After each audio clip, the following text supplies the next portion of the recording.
maintenant, ma fille, penche-toi sur le passé, sur le présent. Vois cette époque de tes nombreux amours de l'homme, de la science, de toi-même, et vois le temps actuel à partir du moment où, de nouveau, il n'y a plus qu'un seul amour pour moi. Et réponds-moi de toute ton âme, en écoutant qu'elle, la seule dont la voix soit vraie et précieuse. Est-ce que tu ne possèdes pas tout désormais? N'as-tu pas tout depuis que tu m'appartiens? Beaucoup diront sottement, mais elle n'a rien, ni santé, ni joie, ni bien-être. Mais ton âme, qui voit de ses yeux d'âme, dit, j'ai tout maintenant, même ce qui est un sein superflu. Si tant est que l'on peut traiter de superflu ce qui sort du strict nécessaire pour s'élever vers Dieu. Tu as la mission spéciale d'être un porte-parole, mais au-delà de ce don qui n'est pas nécessaire pour être bien-aimé, tu as l'assentiment de Dieu sur tes désirs. Pourquoi?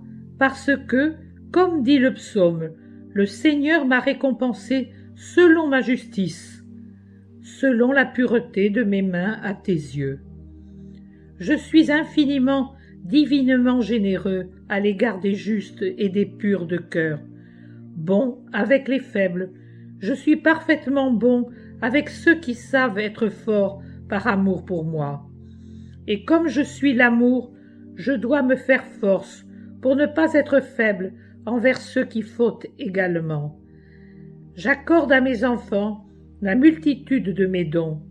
Je les sauve et les éclaire, je les libère, je les fortifie toujours plus, et je les tiens par la main pour les conduire sur mon chemin immaculé, en les instruisant par ma parole trempée dans le feu de mon amour divin. C'est ainsi qu'il en va avec toi, mon âme, qui a mis en moi ton amour et toute ta confiance. N'aie pas peur, fleur de Dieu. Il n'est pas une seule fleur, des plus microscopiques des pays glacés, jusqu'aux géantes des régions torrides, que je laisse sans rosée, lumière et chaleur nécessaires à leur délicate vie. Or ce sont des plantes. Par conséquent, quels soins les fleurs des âmes ne recevront-elles pas de leur Créateur? N'aie pas peur, fleur de Dieu, perlée du sang et des larmes du Fils et de la Vierge.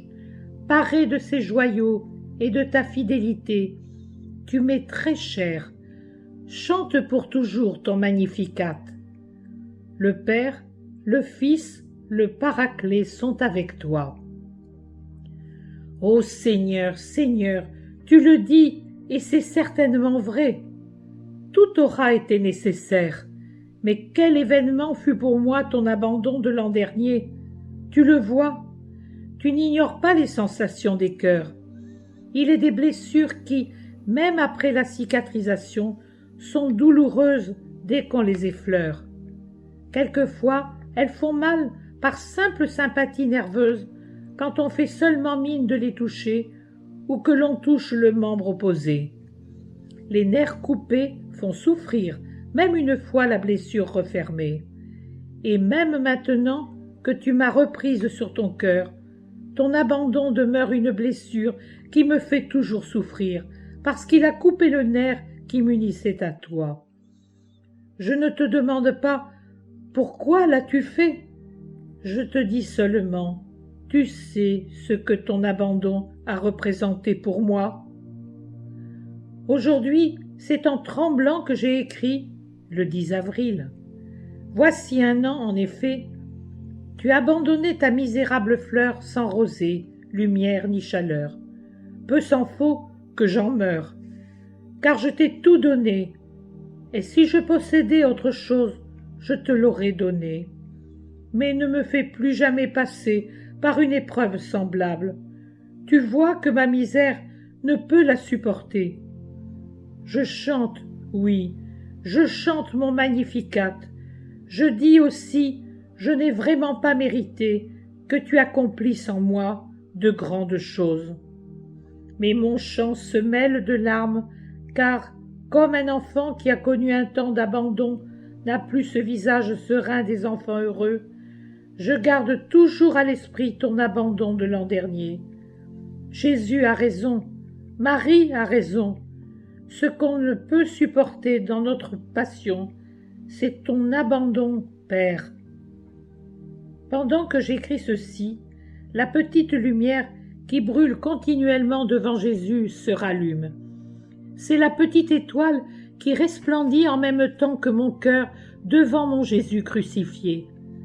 Voici 1 an qu'elle s'était éteinte.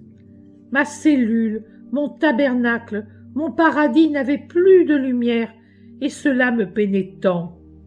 J'ai tout obtenu par ton amour, mais beaucoup aussi par ta sévérité, ténèbres, solitude, ce que ton Fils a appelé enfer. Je suis resté comme un oiseau qui, par pure chance, a échappé à ses bourreaux. J'ai peur, j'aperçois de tous côtés filets, cages et tortures. Seigneur, prends pitié.